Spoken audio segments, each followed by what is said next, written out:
Hello friends, आजच्या नवीन व्हिडिओमध्ये तुमचे मनापासून स्वागत करते. तर आज आपण बघा इथं 40 साईजचा क्रॉसपट्टीचा हा प्रिन्सेस कट ब्लाऊज आहे. तर त्याची संपूर्ण कटिंग पाहणार आहोत. पॅटर्न ठेवून ब्लाऊज कसा कटिंग करायचा ते सुद्धा आजच्या व्हिडिओमध्ये आपण पाहणार आहोत. तर व्हिडिओ तुम्ही शेवटपर्यंत नक्की बघा. तर इथे बघा मी सिंगल पेपर घेतलेला आहे, कारण पाठीमागचा जो पार्ट आहे तर तो आपल्याला डायरेक्ट अस्तरवरती कटिंग करायचा आहे.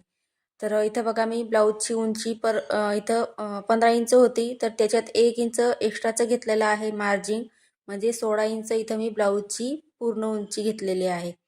तर इथं आपण पुढचा जो पार्ट आहे तर त्याची कटिंग करणार आहोत सर्वात पहिले. तर बघा इथं मी जेवढी उंची आहे 16 इंच तेवढे मी इथं मार्किंग करून घेतले. त्याच्यानंतर बघा आपल्याला एक लाईन आखून घ्यायची आहे. तर बघू शकता इथं मी आता पुढे आपण एक पफ येण्यासाठी 3 इंचची पट्टी सोडणार आहोत. तर या पद्धतीने सर्वात पहिले आपण लाईन आखून घेऊया. आता 3-3 इंचाचे बघा या साईडला पॉईंट घेऊन आपल्याला बॉक्स तयार करून घ्यायचा आहे या पद्धतीने. तर जेवढं आपण 16 इंच ब्लाऊजची उंची घेतलेली आहे तेवढं मी इथं घेतलेलं आहे बघा. आणि या पद्धतीने आता 3 इंचाची मार्किंग करून मी इथं या पद्धतीने बॉक्स तयार करून घेते. तर तुम्ही इथे 2.25 इंच सुद्धा घेऊ शकता. पफ जर तुम्हाला जास्त हवा असेल तर तुम्ही 3 इंच घ्या आणि खूप सुंदर असा ब्लाऊज हा रेडी होतो. पफसुद्धा व्यवस्थित येतो. तर नक्की तुम्ही सुद्धा एकदा ट्राय करून पहा. तर इथं बघा आपण बॉक्स तयार करून घेतला. त्याच्यानंतर बघा आता आपल्याला जी लाईन आखलेली आहे आपण तिथून पुढे आपल्याला शोल्डरचं माप टाकायचं आहे. तर 3 इंचची जी लाईन आखलेली आहे तिथून आपल्याला पुढे इथं शोल्डर टाकायचं आहे. तर 40 साईजचा हा ब्लाऊज आहे, तर आपल्याला इथं 5.5 इंच शोल्डर घ्यायचा आहे बघा या पद्धतीने. त्याच्यानंतर मुंढा इथं मी 6 इंच घेते आणि या पद्धतीने बघा शोल्डर व्यवस्थित चेक करायचं, मुंढासुद्धा चेक करायचा आहे आणि शोल्डर आणि मुंढा या पद्धतीने आपल्याला जोडून घ्यायचा आहे. आता त्याच्यानंतर बघा आपल्याला इथं छातीचा चौथा भाग टाकायचा आहे. तर छातीचा चौथा भाग आपण इथून बघा इथून घेणार आहोत. तर जी ती लाईन आखलेली आहे शोल्डर जिथून आपण मोजलेलं आहे तिथूनच आपल्याला हे माप टाकायचं आहे. तर 10 इंच इथं मी छातीचा चौथा भाग घेतलेला आहे 40 साईजसाठी. आता बघा इथं 2 इंच आपल्याला मार्जिन टाकायचं आहे. तर तुम्ही इथं 1.5 इंच सुद्धा घेऊ शकता.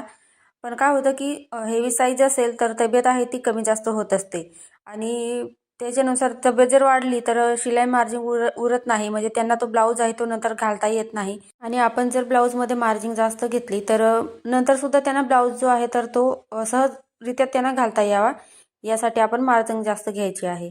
आता बघा इथं मी या पद्धतीने जोडून घेतले आहे दोघं पॉईंट.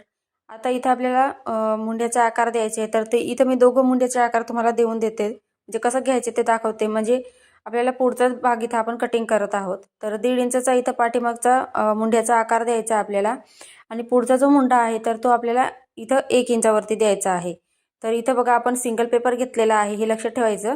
सिंगल पेपर घेतला आहे तर आपल्याला फक्त पुढचा मुंडा आहे तर तो कटिंग करायचा आहे.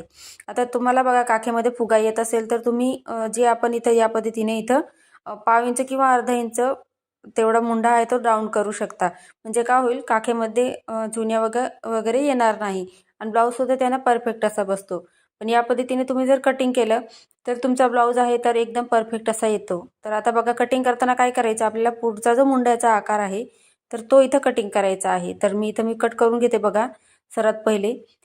आणि आपण त्याच्यानंतर पुढचे जे मापं आहेत तर ते आपण इथं टाकणार आहोत. ब्लाऊजसाठी जे लागणार आहे ते, म्हणजे 40 साईजसाठी. आता इथे बघा हा पार्ट आपण कटिंग करून घेतला. आता पुढचे बघा इथे मार्किंग करणार आहोत आपण. तर सर्वात पहिले आपण इथं बघा गळारुंदी घेऊया 2.5 इंच. आता इथे बघा जे मापं घेतले ते लिहून घेऊया, म्हणजे लक्षात राहावं यासाठी आपल्याला. तर 3 इंचची पट्टी सोडली होती बघा आपण.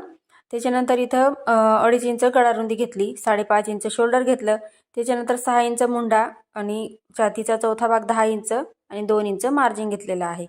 आता पुढचा गळा इथं बघा मी 6.5 इंच घेते. तर तुम्ही लहान मोठा घेऊ शकता.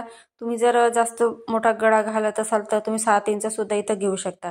तर इथं 6.5 इंच मी पुढचा गळा घेतलेला आहे आणि खाली सुद्धा गळा रुंदी मी इथं 2.5 इंच घेतलेली आहे आणि या पद्धतीने बॉक्स तयार करून घेतला आहे. आता सिंपल असा गोल गळ्याचा आकार द्यायचा आहे.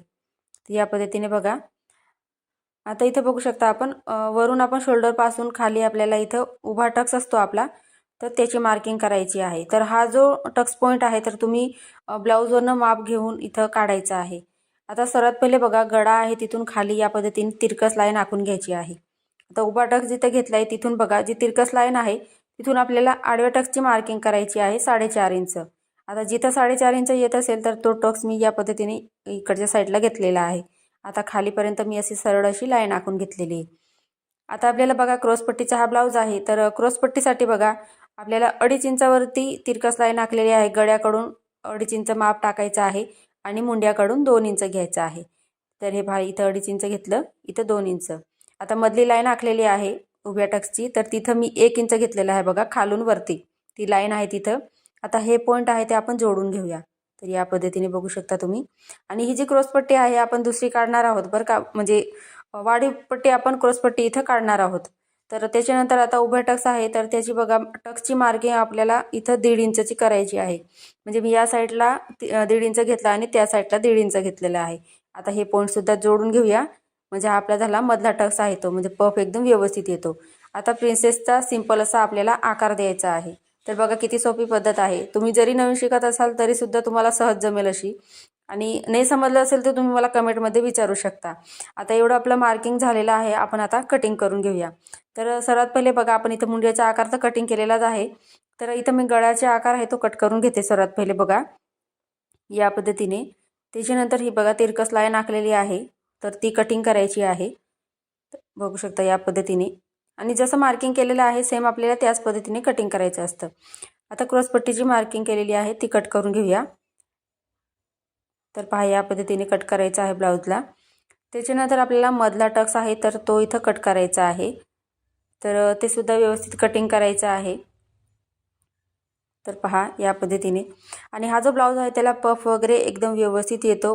प्रिन्सेसचा जो पफ आहे तो व्यवस्थित येतो ब्लाऊज घातल्यावरती आणि चपटा वगैरे होत नाही। तर खूप सोपी पद्धत आहे बघा। आता जे पॅटर्न काढलेलं आहे ते आपण इथं अस्तरचं कापड घेतलेलं आहे मी, 40 साईजचा ब्लाऊज आहे, 1 मीटर अस्तर घेतलेला आहे। आता बंद बाजू माझ्या साईडने ठेवलेली आहे बघा, तर तो पाठीमागचा पार्ट आहे तो आपण डायरेक्ट इथं अस्तरवरती काढणार आहोत। तर 16 इंच पूर्ण इथं ब्लाऊजची उंची टाकलेली आहे, 5.5 इंच इथं आपल्याला शोल्डरचं माप टाकायचं आहे बघा या पद्धतीने। ते सुद्धा व्यवस्थित चेक करायचं आणि जिथं शोल्डर मोजलेलं आहे तिथपर्यंत 16 इंच जिथं येत असेल तिथं मार्किंग करून घ्यायचं आहे आणि लाईन आखायची म्हणजे शोल्डरची। त्याच्यानंतर मुंडा घ्यायचा आहे 6 इंच, तो सुद्धा व्यवस्थित चेक करायचा आणि शोल्डर मुंडा आहे तो आपण जोडून घेणार आहोत। त्याच्यानंतर बघा इथं छातीचा चौथा भाग 10 इंच आणि 2 इंच मार्जिंग असं 12 इंच इथं मी इथं छातीची घडी घेतलेली आहे, बघू शकता तुम्ही या पद्धतीने। आता वरती 12 इंच आलं तर खाली सुद्धा मी 12 इंच घेते, कारण पाठीमागचे आपले टक्स राहतात त्यासाठी। आता हे पॉईंट सुद्धा आपण या पद्धतीने जोडून घेऊया व्यवस्थित असे। आता मुंड्याचा आकार द्यायचा आहे इथं फक्त आपल्याला पाठीमागचा, तर 1.5 इंच वरती आपल्याला पाठीमागच्या मुंड्याचा आकार द्यायचा आहे सिंपल असा या पद्धतीने। त्याच्यानंतर आपण कट करून घेऊया, म्हणजे आपण पुढचे जे पार्ट आहे तर ते सर्वात पहिले कटिंग करणार आहोत। म्हणजे गळा आहे तो मी इथं डायरेक्ट कटिंग करत नाही, तर तो मी अस्तरवरती व्यवस्थित आखून घेते, त्याच्यानंतर छापायचा, त्याच्यानंतर आपण काढणार आहोत। तर स्टिचिंगचा व्हिडिओ तुम्हाला पाहायचा असेल तर कमेंटमध्ये मला नक्की सांगा, म्हणजे तुम्हाला ब्लाऊज कटिंग करता येईल, पण शिवताना कसा शिवायचा तो सुद्धा तुम्हाला मी सहज इथं सोप्या पद्धतीमध्ये सांगणार आहे। तर तुम्ही कमेंटमध्ये नक्की सांगा स्टिचिंगचा व्हिडिओ जर पाहायचा असेल तुम्हाला। आता बघा अस्तर ओपन बाजू आहे अस्तरची ती माझ्या साईडने ठेवलेली आहे बघा, मी अस्तरला फिरवून घेतलेलं आहे। आता आपण सर्वात पहिले इथे बाहीची कटिंग करून घेऊया। तर अस्तर आहे ते व्यवस्थित ठेवायचं बघा, जेणेकरून आपली बाही आहे ती खालीवर म्हणजे एक लहान मोठी होणार नाही त्यासाठी। आता बघू शकता तुम्ही आपण छातीची घडी आहे तर ती 12 इंच घेतलेली आहे, म्हणजे शिलाई मार्जिंग सहित 10 इंच छातीचा चौथा भाग अधिक 2 इंच मार्जिंग, तर ती 12 इंच घडी होती। तर बाहीची घडी आपल्याला 1 इंच मायनस करून घ्यायची आहे, म्हणजे इथं 11 इंच आपण बाहीची घडी घेतली। आणि बाहीची लांबी आहे तर ती मी इथं बघा 5 इंच बाहीची लांबी आहे, तर मी इथं 6 इंच घेते, 1 इंच मार्जिंग। तर हे लक्षात ठेवायचं बघा। आणि नाही समजलं असेल तुम्हाला तर तुम्ही मला कमेंटमध्ये सांगा। तर इथं बाही बघा व्यवस्थित पुरते उरेल, पण तुम्हाला जोडताना कमी पडणार नाही। आता बघा मुंड्याचा आकार देण्यासाठी वरून 3 इंचावरती मार्किंग केलेली आहे मी, आणि आतल्या साईडला आपल्याला 2 इंच घ्यायचं आहे आणि या पद्धतीने तिरकस लाईन आखायची आहे। त्याच्यानंतर बघा 2 इंचचे पॉईंट घ्यायचे आपल्याला 3। तर पहिला पॉईंट घेतलाय त्याला खाली अर्धा इंच घेतलं आणि त्याच्यानंतर पुढचे जे 2 आहे त्यांना वरच्या साईडने घ्यायचं आहे. तर या पद्धतीने बघा. आणि आकार देताना बघा, पहिले मी पुढचा जो मुंड्याचा आकार आहे तर तो देणार आहे. तर जसं मी इथं दाखवते आहे तुम्हाला व्हिडिओमध्ये, सेम त्याच पद्धतीने तुम्ही सुद्धा बाहीचा आकार जर शिकत असाल तर तो द्यायचा आहे. त्याच्यानंतर बघा दंडघेरचं माप घ्यायचं आहे आपल्याला. तर दंडघेर बघा त्यावेळचं 15.5 इंच होतं, तर त्याचं मी निम्मे घेतलेलं आहे, म्हणजे 7.25 इंच घेतलं इथं. त्याच्यानंतर 2 इंच मार्जिन घेणार आहोत, म्हणजे आपण ब्लाऊजमध्ये जेवढी मार्जिन ॲड केली तेवढी बाही कटिंगमध्ये सुद्धा घ्यायची आहे. तर 2 इंच इथं मी मार्जिन घेतली. त्याच्यानंतर बघा बाहीचं इथं कटिंग करताना सर्वात पहिले वरचा आकार कटिंग करायचा आपल्याला या पद्धतीने. तर व्यवस्थित असं बघा, आता बाहीला ओपन करून घ्यायचं आणि त्याच्यानंतरच आपल्याला इथं पुढचा जो मुंड्याचा आकार आहे तर तो कटिंग करायचा आहे. एका ताईची बरीच कमेंट आलेली होती की 40 साईजची प्रिन्सेस कट ब्लाऊजची कटिंग दाखवा म्हणून आणि स्टिचिंग पण दाखवा म्हणून. तर त्यांच्यासाठी मी आजचा व्हिडिओ त्यांना शेअर करते. तर बघा इथं क्रॉसपट्टीची आपण इथं मार्किंग केलेली आहे 3.5 इंच एका साईडला. त्याच्यानंतर बघा छातीची घडी आपण 12 इंच घेतली होती, त्याच्यात अर्धा इंच ॲड करायचं, म्हणजे 12.5 इंचची इथं आपल्याला क्रॉसपट्टी घ्यायची आहे. आता एका साईडला 3.5 इंच घेतलं होतं, दुसऱ्या साईडला 3 इंच घ्यायचं आहे. आणि सिंपल असं बघा या पद्धतीने लाईन आखून घ्यायची आणि आपल्याला क्रॉसपट्टीचं इथं मार्किंग करायचं आहे. तर बघू शकता या पद्धतीने एक्स्ट्रा वाढीव जर आपण क्रॉसपट्टी घेतली तर जोडताना ती कमी पडत नाही. तर कटिंग करतानाच आपण छोट्या गोष्टी ज्या असतात त्या लक्षात ठेवायच्या, म्हणजे काय होतं आपल्याला जेव्हा ब्लाऊज आपण शिवतो तर तेव्हा आपल्याला ते गोष्टी आपण नंतर जॉईंट देत बसतो, तर तसं होत नाही. तर त्यासाठी एक्स्ट्राची मार्जिन पहिले देड करून आपल्याला ब्लाऊज कटिंग करून घ्यायचं आहे. आता इथे बघा हा पुढचा पार्ट आपण जेव्हा कटिंग केला होता तर तो कसा ठेवायचा आणि कटिंग कसं करायचं ते पाहणार आहोत आपण. तर कोणता पार्ट कुठे ॲडजस्ट होतो तर ते या पद्धतीने व्यवस्थित ठेवायचं. आता इथे बघा शोल्डर आहे ते मी सरळ ठेवलेलं आहे, तिरकस ठेवायचं नाही, सरळच ठेवायचं. त्याच्यानंतर जशी मार्किंग केलेली आहे तर हा गळ्याचा भाग आहे बघा. तर जसं मार्किंग आहे केलेलं तसं सेम करायचं आहे. आणि जो पार्ट आपण जोडणार आहोत, दोघं पार्ट आपण पुढचे जोडणार आहोत, तर त्या पार्टला आपल्याला अर्धा इंच वाढवायचा आहे. तर या पद्धतीने जसं दाखवते तुम्हाला बघा मी. तर हा जो पार्ट आहे त्याला जो पार्ट आपण जोडणार आहोत त्या ठिकाणी आपल्याला अर्धा इंच मार्जिन वाढवायची आहे. तर तुम्ही इथं बघा पाव इंच किंवा अर्धा इंच इथं मार्जिन ॲड करू शकता. आता बघा जसं मार्किंग केलेलं आहे सेम त्याच पद्धतीने आपण कटिंग करून घेणार आहोत. तर या पद्धतीने बघा कट करून घ्यायचं आहे. तर व्यवस्थित जसं मार्किंग आपण वाढवलं आहे, म्हणजे मार्जिन वाढवलं आहे, सेम त्याच पद्धतीने इथं कटिंग करून घ्यायचं आहे. तर पहा आपला इथं साईड पार्टसुद्धा कटिंग झालेला आहे. आता प्रिन्सेसची जी कटोरी आहे तर ती आपण ठेवून कटिंग करणार आहोत. तर अस्तर व्यवस्थित ठेवून घेतलं बघा मी. आता इथं बघा प्रिन्सेसची कटोरी या पद्धतीने ठेवते मी. तर ती सुद्धा बघा या साईडला आपण ही पट्टी जॉईंट पार्ट आहे तो, तर तिथे आपल्याला ती पट्टी नंतर स्टिचिंग करताना लागणार. तर त्यासाठी मी मध्ये ठेवलेला आहे त्याला या साईडने आणि इकडच्या साईडला अर्धा इंच सोडून दिलेला आहे. आता जो गोलाकार भाग आहे तिथं बघा या साईडला जो पार्ट आपण जोडणार आहोत तिथं अर्धा इंच वाढवून घ्यायचं या पद्धतीने बघा. आणि आपण कटिंग करून घेणार आहोत आता इथे सर्वात पहिले. तर जेवढं आपण इथं वाढवलेलं आहे मार्जिन तेवढं इथं कटिंग करणार आहोत. खडूची मार्किंग दिसते तर ती जिथं आपण कट करून घेणार आहोत या पद्धतीने बघा. तर खूप सुंदर असा हा ब्लाऊज पीस दिलेला आहे त्यांनी बघा.